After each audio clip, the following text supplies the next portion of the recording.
وَإِذِ اعْتَزَلْتُمُوهُمْ وَمَا يَعْبُدُونَ إِلَّا اللَّهَ فَأْوُوا إِلَى الْكَهْفِ يَنشُرْ لَكُمْ رَبُّكُمْ مِنْ رَحْمَتِهِ وَيُهَيِّئْ لَكُمْ مِنْ أَمْرِكُمْ مِرْفَقًا۔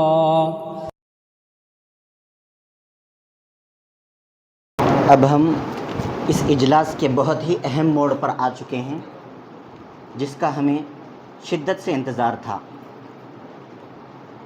اب میں اس مجلس کے روح رواں، ہم سب کے دلوں کی دھڑکن، ادارہ ھذا کے ناظم محترم، بہترین خطیب و مقرر، ہم سب کے مشفق و مربی، امت کا درد رکھنے والے حضرت مولانا مفتی ابوبکر جابر قاسمی صاحب دامت برکاتہم سے درخواست کرتا ہوں کہ حضرت تشریف لائیں اور اپنے قیمتی مواعظ سے ہم سب کو مستفید فرمائیں۔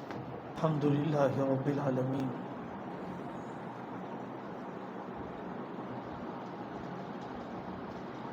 والصلاة والسلام علی النبی الکریم وعلی آلہ واصحابہ اجمعین، اما بعد۔ قال رسول اللہ صلی اللہ علیہ وسلم: اکرموا اولادکم واحسنوا ادبہم، وقال رسول اللہ صلی اللہ علیہ وسلم: ادبوا اولادکم علی ثلاث خصال: حب نبیکم، حب اہل بیتہ، وقراءۃ القرآن، او کما قال رسول اللہ صلی اللہ علیہ وسلم۔ ربیع الاول کے مہینے میں حضرت مولانا قاری طیب صاحب رحمۃ اللہ علیہ کی کتاب ہے جس میں انہوں نے گفتگو کی ہے کہ میلاد روحانی کیا ہے اور میلاد جسمانی کیا ہے۔ حضرت رسول اللہ صلی اللہ علیہ وسلم کے جسمانی وجود کا، آپ کے جسم کا دنیا میں آنا، یہ بھی بابرکت ہے۔ پوری دنیا میں انقلاب آ گیا، برکتیں ظاہر ہونا شروع ہو گئی، لیکن آپ کی ایک میلاد روحانی ہے، آپ کی روحانی پیدائش ہے۔ آپ کا مشن، آپ کی دعوت، آپ کا پیغام اور آپ کی تحریک میلاد جسمانی، میلاد روحانی کے لیے ہوئی ہے۔ عام طور پر ہمارے ہندوستانی معاشرے میں میلاد جسمانی اور پیدائش کے واقعات کو تو ذکر کیا جاتا ہے، لیکن اس پیدائش کے ذریعے سے جو پیغام لیا جانا چاہیے زندگیوں کے بدلنے کا، معاشرت اور معاملات کے اپنانے کا، وہ پیغام نہیں دیا جاتا ہے، نہیں پیش کیا جاتا ہے، کم سنایا جاتا ہے۔ حضرت مولانا خلیل الرحمن سجاد صاحب فرماتے ہیں، حضرت مجدد الفسانی رحمۃ اللہ علیہ نے فرمایا کہ ایمان والے کو جیسے حضرت رسول اللہ صلی اللہ علیہ وسلم کی محنت سے محبت ہونی چاہیے، ان کے انقلابی کارناموں سے محبت ہونی چاہیے، ویسے ہی آپ کے ترابی وجود سے بھی محبت ہونی چاہیے۔ آپ صلی اللہ علیہ وسلم کا جو ترابی وجود ہے، جسمانی وجود ہے، اس سے بھی محبت ہونی چاہیے۔ اسی وجہ سے ایک مجلس مستقل رکھی گئی حضرت رسول اللہ صلی اللہ علیہ وسلم کے شمائل سنانے کے لیے۔ آپ کی آنکھیں کیسی تھی، آپ کا جسم کیسا تھا، آپ کا سینہ کیسا تھا، آپ کی بہویں کیسی تھیں، آپ کے بال کیسے تھے، ایک تحریری تصویر آدمی کے سامنے آ جاتی ہے۔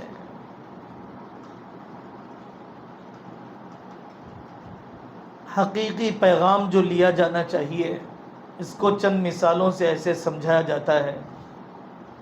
دنیا میں لیلا مجنون کے واقعات بہت سنائے جاتے ہیں، محبت کی داستانیں بہت مشہور ہیں، اور اس کے ذریعے سے حقیقی محبت پر مثال دی جاتی ہے۔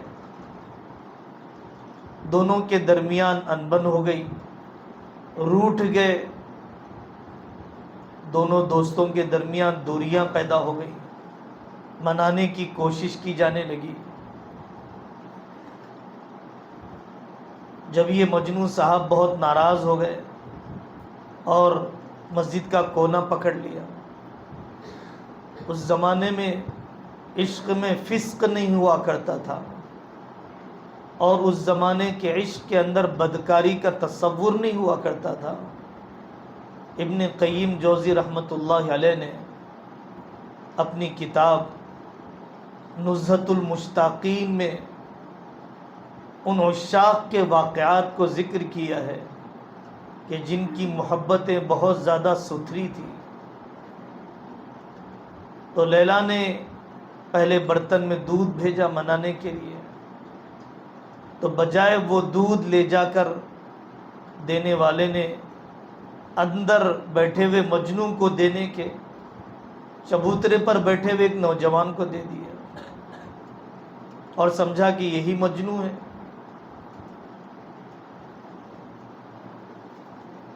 واپس آ کر اس نے اطلاع دی کہ میں نے تو دودھ پہنچا دیا۔ آپ نے جب دودھ پہنچایا تو کیا منظر تھا؟ تو اس بچے نے کہا کہ لیا اور گٹ گٹ پی گیا۔ تو وہ حیران تھی کہ یہ کیسے ہو سکتا ہے۔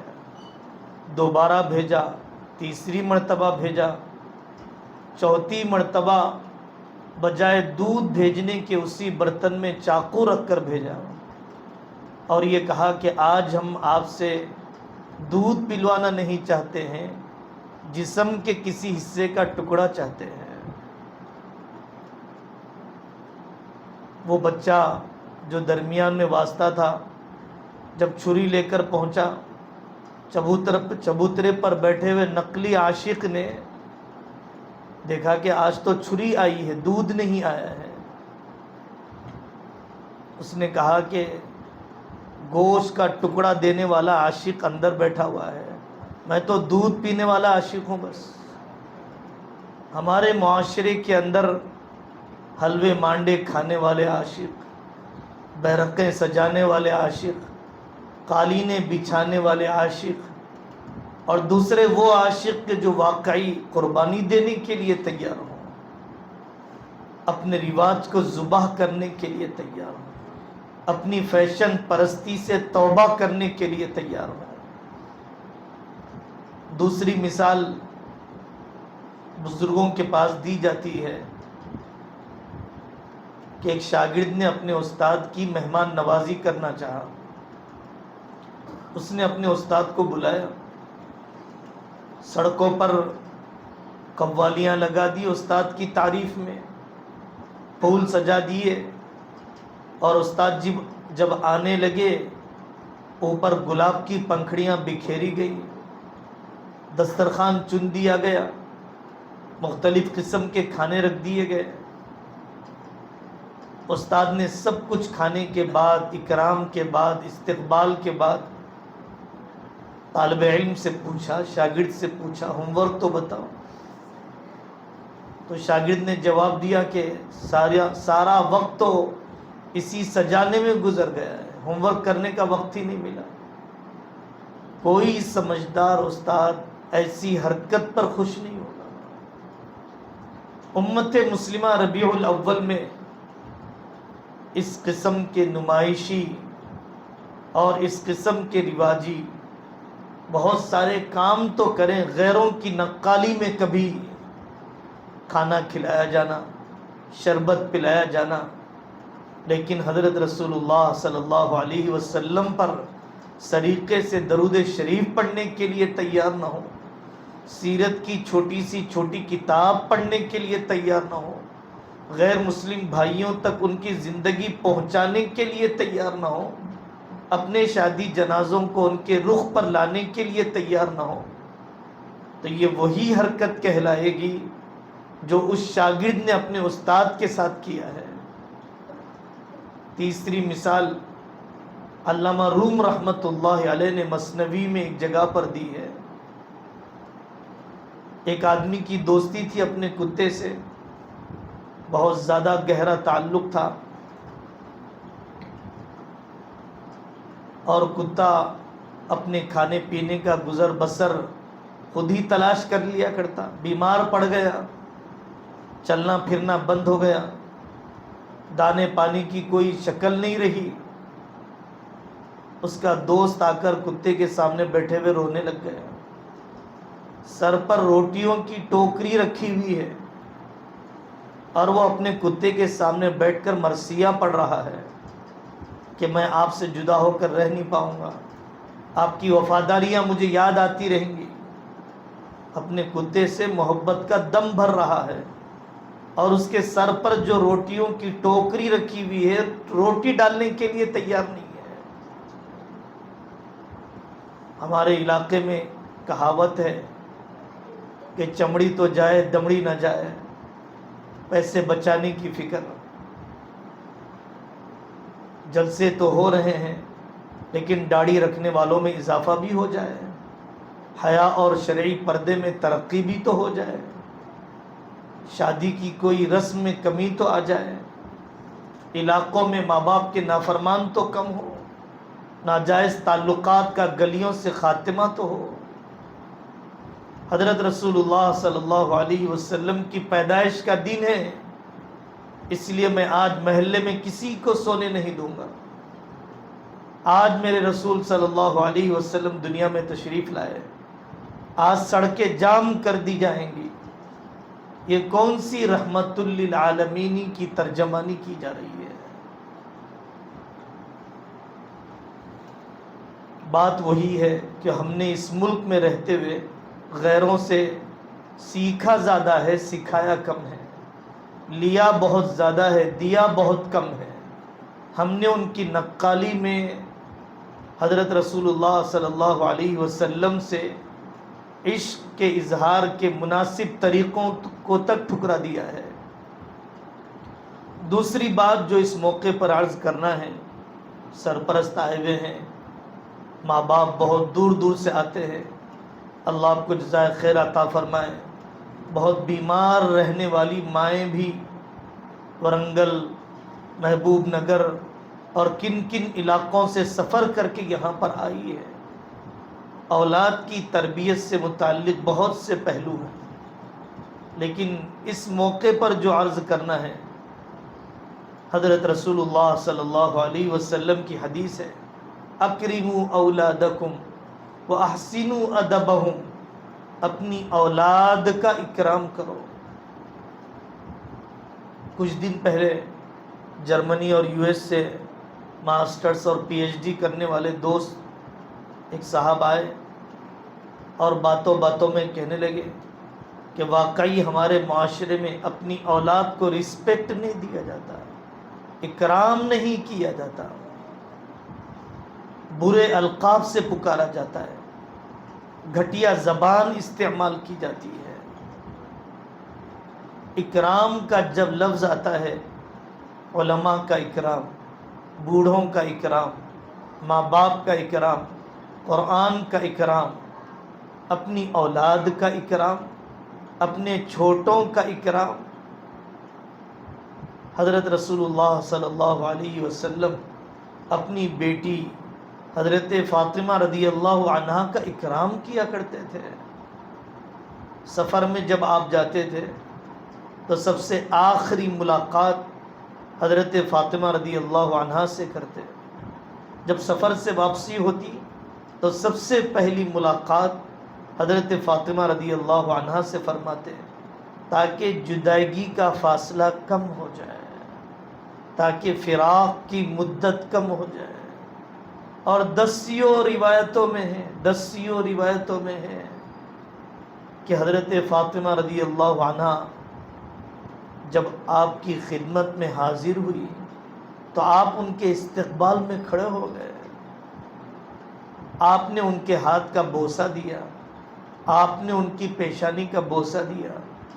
عربوں کے یہاں آج بھی رواج ہے، جہاں فتنے کا اندیشہ نہ ہو وہاں پر اس قسم کا اہتمام کیا جاتا ہے۔ اپنی اولاد کا اکرام، ادبوا اولادکم علی 3 خصال، اپنی اولاد کو 3 عادتوں پر ان کو پروان چڑھایا جانا چاہیے، ان کی پرورش اور تربیت ہونی چاہیے 3 عادتوں پر۔ حب نبیکم، حضرت رسول اللہ صلی اللہ علیہ وسلم کی محبت پر۔ پہلے مائیں، پہلے بوڑھیاں حضرت آقا صلی اللہ علیہ وسلم کا نام لیتی، پلو اوڑھ لیا کرتی، باادب بیٹھ جایا کرتی، لوریاں دیا کرتی، نعتیں سنایا کرتی۔ حضرت علی میاں ندوی رحمۃ اللہ علیہ کی والدہ باب رحمت، کلام رحمت، ان کا کلام پورا چھپا ہوا ہے۔ فون نے جن اقدار کو ہم سے چھین لیا، جن ویلیوز سے ہماری سوسائٹی کو محروم کر دیا، ان میں سے ایک بہت بڑی خوبی جو چھین لی ہے وہ اشعار جو مائیں سوتے وقت بچوں کو سنایا کرتی تھی، وہ ابیات جو واقعی بچوں کے دل میں عشق کی چنگاری پیدا کر دیا کرتی تھی۔ حب نبیکم، سنتوں کی اتباع کے ذریعے سے بچپن سے ہی عادی بنا دیا گیا باوضو سونے کا، بچپن سے ہی عادی بنا دیا گیا جمعہ کے دن درود شریف کی مجلس لگانے کا۔ ایک مرتبہ کاندھلہ حاضری ہوئی، حضرت مولانا نور الحسن راشد صاحب دامت برکاتہم کے پاس، فرمانے لگے میری والدہ بچپن میں ہمیں روض الریاحین پڑھ کر سنایا کرتی تھی، علامہ یافعی رحمۃ اللہ علیہ کی، جس میں اولیاء کے کرامات اور ان کی مختلف عظمتیں لکھی ہوئی ہے، جس کا بہت بڑا حصہ شیخ الحدیث مولانا زکریا صاحب رحمۃ اللہ علیہ نے فضائل صدقات میں نقل کیا، فضائل حج میں نقل کیا۔ روض الریاحین اہل علم کے یہاں بھی غیر معروف قسم کی کتاب۔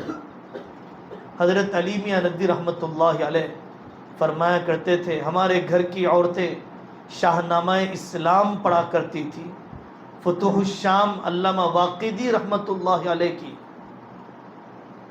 خاص انداز میں پڑھا کرتی تھی، آنکھوں سے آنسو نکلنے لگ جاتے، صحابہ کی عظمتوں میں اضافہ ہو جاتا۔ یہ تذکرے ہیں جو عشق رسول میں اضافے کا ذریعہ بنتے ہیں۔ آپ کو بلایا جا رہا ہے اس سنت کو زندہ کرنے کے لیے۔ حضرت مولانا الیاس صاحب رحمۃ اللہ علیہ کے پاس حضرت علی میاں ندوی رحمۃ اللہ علیہ نے سیرت سید احمد شہید نامی کتاب 2 جلدوں میں لکھ کر، جیسے کہ مصنف اپنی کتاب بڑوں کی خدمت میں پیش کرتا ہے، انہوں نے پیش کیا۔ حضرت مولانا الیاس صاحب رحمۃ اللہ علیہ نے پڑھ کر فرمایا علی میاں اس کتاب نے میری ان معلومات میں اضافہ نہیں کیا جو میں نے سید احمد شہید رحمۃ اللہ علیہ کے بارے میں اپنے گھر کی عورتوں سے سنا تھا۔ حضرت علی میاں ندوی رحمۃ اللہ علیہ نے کتنے مصادر کو کھنگالا ہے، کتنے مآخذ کو ہندوستان اور پاکستان کے مخطوطات کو چھان بین کر کے کتاب لکھی ہے۔ اور مولانا الیاس صاحب رحمۃ اللہ علیہ فرماتے ہیں کہ آپ کی کتاب نے میری ان معلومات میں اضافہ نہیں کیا سید احمد شہید رحمۃ اللہ علیہ کے بارے میں جو میں نے اپنے گھر کی عورتوں سے سنا تھا۔ حب اہل بیتی ہی، اپنے بچوں کو حضرت رسول اللہ صلی اللہ علیہ وسلم کے گھرانے سے محبت، وقراءۃ القرآن، قرآن سے محبت، قرآن کے پڑھنے سے محبت۔ کاش ہماری مائیں نظر آتی سورہ واقعہ پڑھتے ہوئے، سورہ ملک پڑھتے ہوئے سورہ کہف کی تفسیر لکھی حضرت علی میاں ندوی رحمۃ اللہ علیہ نے. اس کے مقدمے میں فرماتے ہیں جب سے میں نے ہوش سنبھالا یاد نہیں ہے کہ والدہ نے مجھے سورہ کہف پڑھے بغیر جمعہ کے دن کا سورج ڈوبنے دیا ہو. بہت کم عمری سے سورہ کہف کے پڑھنے کا عادی بنایا جانا. اولاد کی تربیت سے متعلق جو پہلو مردوں کو، عورتوں کو، ماؤں کو، والد کو بہت زیادہ سوچنے کی ضرورت ہے، سنبھالنے کی ضرورت ہے کہ بیوی شوہر کا انتشار، بیوی شوہر کی قطع رحمی، بیوی شوہر کے درمیان کی دوریاں، بیوی شوہر کے درمیان کا نفاق اور بیوی شوہر کے درمیان رائے کا انتشار، یہ نسلوں کو بکھیر دیتا ہے. آج بہت غم ہے اپنی نسلوں کی تربیت کا، لیکن یہی شوہر سڑک پر بیٹھنے والے دوستوں کو وقت دے سکتا ہے، فون کو وقت دے سکتا ہے، لیکن اپنی بیوی کو وقت نہیں دے سکتا ہے. بیویاں اپنی سہیلیوں سے، اپنی پڑوسن سے، کبھی نامحرموں سے بڑی دلچسپیاں ہیں، لیکن اپنے شوہر کی طرف متوجہ ہونے کے لیے تیار نہیں ہے. یہ بہت بڑا ہمارے معاشرے کا المیہ بنتا جا رہا ہے، تکلیف دہ صورتحال بنتی جا رہی ہے.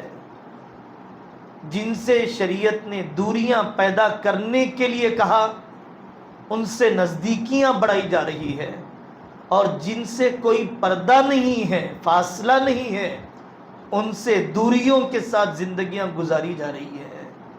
سالیوں کے ساتھ دوریاں رکھنے کے لیے کہا گیا، پڑوسن سے ایک نامحرم کو دوریاں رکھنے کے لیے کہا گیا، شرعی پردے کا اہتمام کرنے کے لیے کہا گیا، لیکن ان نامحرموں سے نزدیکیاں بڑھ رہی ہیں.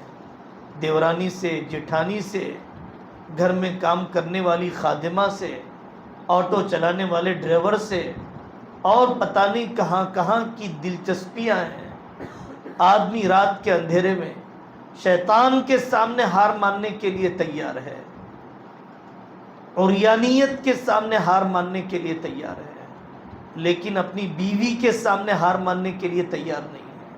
عورتیں پوری رات آنسو بہانے کے لیے تیار ہیں، لیکن اپنے شوہر سے اپنے معاملے کو درست کرنے کے لیے تیار نہیں ہے. آنے والے دوستوں کو اور آنے والی ماؤں کو بطور خاص اس پر توجہ دینا چاہیے کہ ہم کس رخ پر جا رہے ہیں. عورت کی عزت شوہر کی اطاعت سے ہے، گھر کی آبادی بیوی شوہر کے جوڑ سے ہے، اولاد کی تربیت کے ایک رخ کا ہونا یہ بیوی شوہر کے درمیان اتحاد سے ہے. آپ نے مسلم شریف کی اس روایت کو سنا، شیطان سب سے زیادہ خوش ہوتا ہے بیوی شوہر کے درمیان فاصلہ پیدا کرنے کی وجہ سے. بیوی شوہر کے درمیان دوریاں پیدا ہو گئی.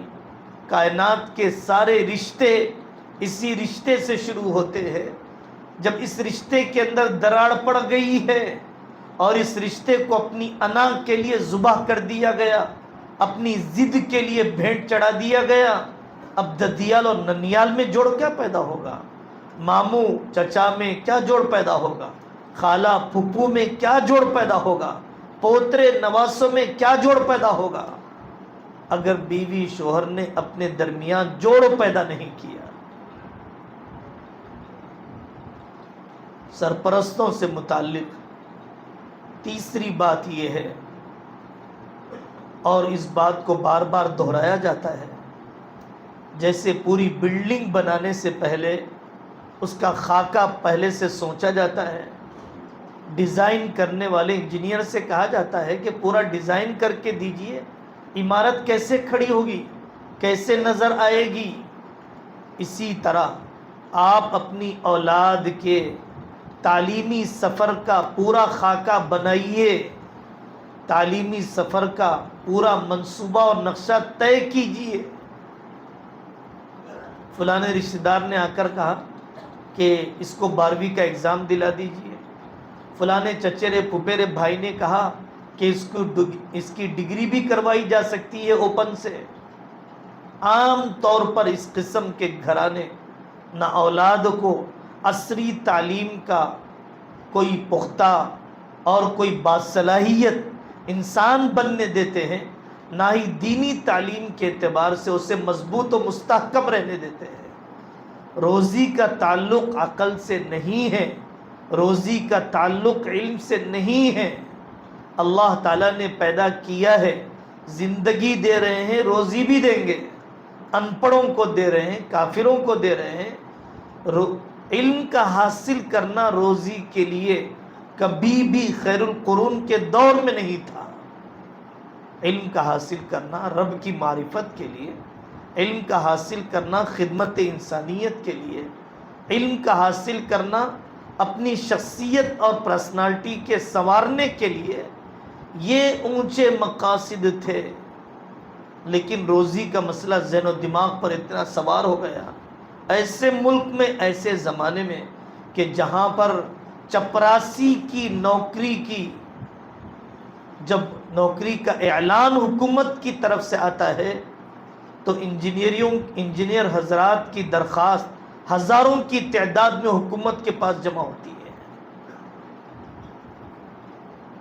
ایسی صورتحال دیکھ کر تو ہمیں اپنی سوچ اور فکر کے قبلے کو درست کرنا چاہیے۔ ہم اپنے بچوں کے ذہن کو منتشر کر رہے ہیں۔ سمجھایا گیا ایسا پڑھنا کس کام کا ہے کہ جس میں بچے نے سبجیکٹ پر محنت ہی نہ کی ہو، جس سبجیکٹ میں کامیابی کے لیے پورے سال محنت کی ضرورت ہے۔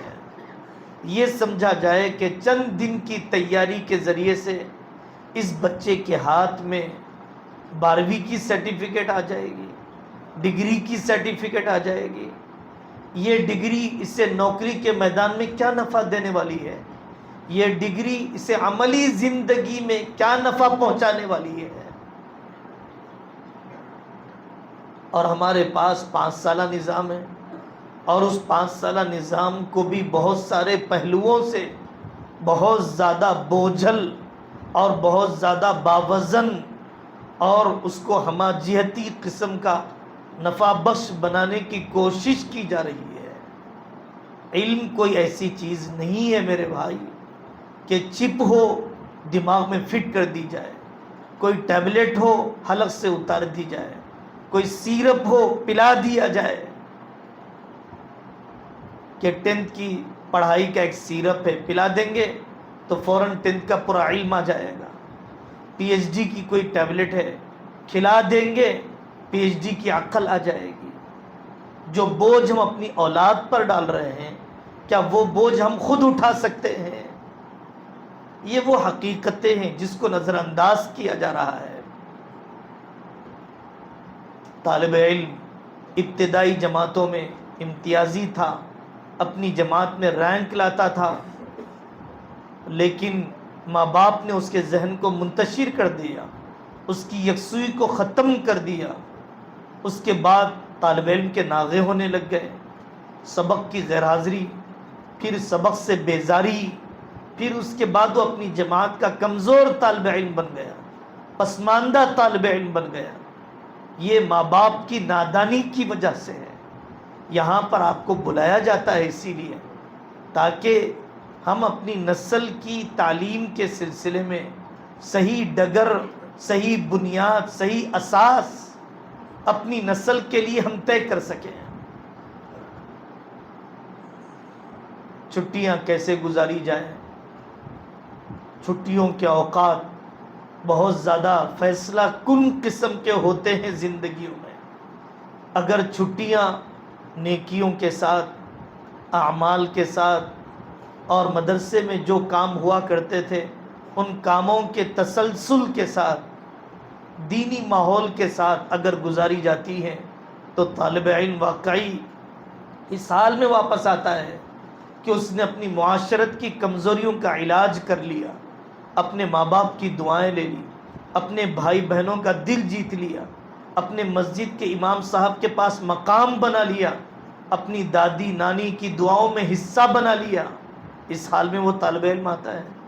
لیکن اگر چھٹیاں اس کے برخلاف کسی اور رخ پر گزاری جائے، صرف فون کے حوالے کر دیا گیا، مختلف نامحرموں سے بے پردگی کرائی گئی اور اوباش قسم کے بچوں کے حوالے کر دیا، تیز رفتار برق رفتار گاڑیاں ان کے ہاتھ میں دے دی گئی، حادثوں کے شکار ہو گئے، بری عادتوں اور لت میں پھنس گئے، واپس آتا ہے طالب علم، اس کا دل بے نور ہو چکا ہے، اللہ کے یہاں علم دین کا استحقاق بعض مرتبہ ختم ہو چکا ہے، علماء کی فہرست میں شامل کیے جانے کے وہ قابل باقی نہیں رہا۔ آپ حضرات کو یہ احساس دلانے کے لیے بلایا جاتا ہے کہ 6 مہینے جو محنتیں ہوئی، طالب علم نے رات دن قرآن پڑھا، کبھی فجر قضا نہیں ہوئی، کبھی سنتوں میں کوتاہی نہیں ہوئی، سوائے قرآن کے کچھ نہیں دیکھا، سوائے نورانی علوم کے کچھ نہیں سنا۔ اب ہم گھر پر لانے کے بعد، اللہ نہ کرے ایسا کوئی آدمی ہو، شرابی باپ ہے، گالیوں کی آوازیں آ رہی ہے اور ماں باپ کے انتشار کا ماحول اسے نظر آ رہا ہے۔ بات وہی ہے کہ دی جانے والی تعلیم الگ ہے، بتائی جانے والی تصویر الگ ہے۔ اگر یہ تعلیم اور دکھائی جانے والی تصویر میں تضاد باقی رہے گا، یہ چھٹیاں طالب علم کے لیے بجائے تعمیر کے تخریب کا ذریعہ بن جائیں گی، بجائے ترقی کے تنزل کا ذریعہ بن جائیں گی۔ ماں باپ کی ایک جگہ سے قطع رحمی ہوتی ہے، خالہ سے بات بند ہے، ماموں سے بات بند ہے، اور سماجی بے بنیاد وجوہات سے بند ہے، بے بنیاد وجوہات ہے۔ بیٹے نے ان حدیثوں کو پڑھا، بزرگوں کی زندگیوں کو سنا، رشتہ جوڑنے کے فضائل کیا ہیں، رشتہ نہ جوڑنے کے نقصانات کیا ہیں۔ اب وہ اپنی والدہ سے کہتا ہے کہ میں خالہ سے مل کر آؤں، میں ماموں سے مل کر آؤں۔ ماں کہتی ہے کہ ان سے ہماری بات بند ہے، تم نہیں جا سکتے ہو۔ واقعی کوئی شرعی وجہ ہے، واقعی ان کے ظلم اور زیادتی کرنے کا اندیشہ ہے، واقعی کوئی جسمانی یا روحانی نقصان کا اندیشہ ہے تو بات الگ تھی، لیکن محض سماجی مخاصمتیں اور خاندانی بے بنیاد قسم کے تنازعات کی وجہ سے بچوں کو بھی قطع رحمی پر مجبور کیا جاتا ہے۔ ایسا نہیں ہونا چاہیے۔ طلباء کے معمولات، چھٹیوں میں نماز کے معمولات، پڑھنے لکھنے کے معمولات، مطالعے کے معمولات، اور جو کام بھی دیے جائیں گے ان کام کو تکمیل کروانے کی طرف فکر کرنا چاہیے۔ ہلکا پھلکا اگر ٹیوشن دلا دیا جائے انگریزی پڑھنے کے لیے، کوئی ماڈرن سبجیکٹ پڑھنے کے لیے، فکر کے رخ اور ذہن کے رخ کو بگاڑے بغیر فارغ اوقات کو استعمال کرنے کے لیے مباحات میں اگر ان کا وقت استعمال کیا جاتا ہے تو کیا جانا چاہیے۔ آدھار کارڈ کا درست کرنا اور راشن کارڈ میں اپنے تھم اور انگشت کا دیا جانا، لگایا جانا، KYC کی کارروائی کا کرنا، یہ بہت زیادہ ہمارے علاقے کے اندر اہمیت رکھتا ہے۔ ووٹر ID کارڈ کا بنانا، چھٹیوں کے زمانے میں یہ سارے کام پورے کیے جا سکتے ہیں۔ جسمانی بیماری کا کوئی عذر ہے، آنکھوں کا چیک اپ کروانا ہے، جسم میں کوئی اور خارش کی بیماری ہے، چھٹیوں کے زمانے میں وقت دیا جائے۔ اپنے کاروبار کو چھوڑیے، اپنے کاروبار کے اوقات کو بدلیے۔ چھٹیوں کے زمانے میں صرف مرغن غذائیں کھلانے اور کھانے کے تکلفات کا اہتمام کرنے کی تو فکر کی جاتی ہے، لیکن بچے کی ان جسمانی اور ذہنی بیماریوں کے علاج کے لیے پوری سنجیدگی کے ساتھ جیسا وقت دیا جانا چاہیے وقت نہیں دیا جاتا ہے۔ پھر طالب علم چھٹی کے بعد مدرسے واپس آتا ہے، آنے کے بعد دوران تعلیم کہا جائے کہ دواخانے میں بتانا ہے، پھر دوران تعلیم کہا جائے کہ ہمیں فلاں کاغذات درست کرنے ہیں۔ پیشگی منصوبہ بندی ہونی چاہیے، پری پلان ہو کر چلنا چاہیے، اپنے آنکھ اور ذہن و دماغ کو کھلا رکھنا چاہیے اور تقاضے کے مطابق، ترجیحات کے مطابق بچے کی ضروریات کی تکمیل کرنا چاہیے۔ اللہ تبارک و تعالی ہم سب کو صحیح علم و عمل کی دولت عطا فرمائے اور اس ہونے والے اجلاس کو مقبول فرمائے، ہم سب کی نجات کا ذریعہ فرمائے، علاقوں میں، خاندانوں میں محبتوں کے، الفتوں کے، رحمتوں کے نازل ہونے کا اللہ تعالیٰ اسے ذریعہ فرمائے۔ ہم سب کے بڑے، صوبے کے بڑے اور ملک کے بڑے مفتیان کرام میں شمار کی جانے والی عظیم شخصیت، صاحب تصانیف، خود مفتی بھی ہیں، مفتی ساز بھی ہیں، مفتیوں کے باپ بھی ہیں۔ اللہ تبارک و تعالیٰ نے عرصہ دراز سے صوبے کی عظیم درسگاہ میں بہت بڑا کام لیا۔ حضرت مولانا مفتی جمال الدین صاحب دامت برکاتہم، قاسمی دامت برکاتہم تشریف لا چکے ہیں۔ حج کے سفر سے واپسی پر ہی دلی خواہش تھی، لیکن یہ موقع تھا، حضرت کی گفتگو ہمیں سننا ہے، حضرت کی دعاؤں سے ہمیں مستفید ہونا ہے۔ پورا مجمع، ہماری بہنیں جو بکھر کر بیٹھی ہوئی ہیں وہ باادب مجتمع ہو کر بیٹھ جائیں، اور ہمارے دوست اور احباب ادھر ادھر جو منتشر ہیں وہ مسجد میں آ جائیں۔ اللہ ہمیں صحیح فائدہ اٹھانے کی توفیق عطا فرمائے۔ ہم مفتی صاحب کے قیمتی مواعظ سے جو ہے مستفید ہو رہے تھے۔ اللہ تعالیٰ مفتی صاحب کو صحت و عافیت عطا فرمائے اور بزرگی میں بڑھوتری عطا فرمائے۔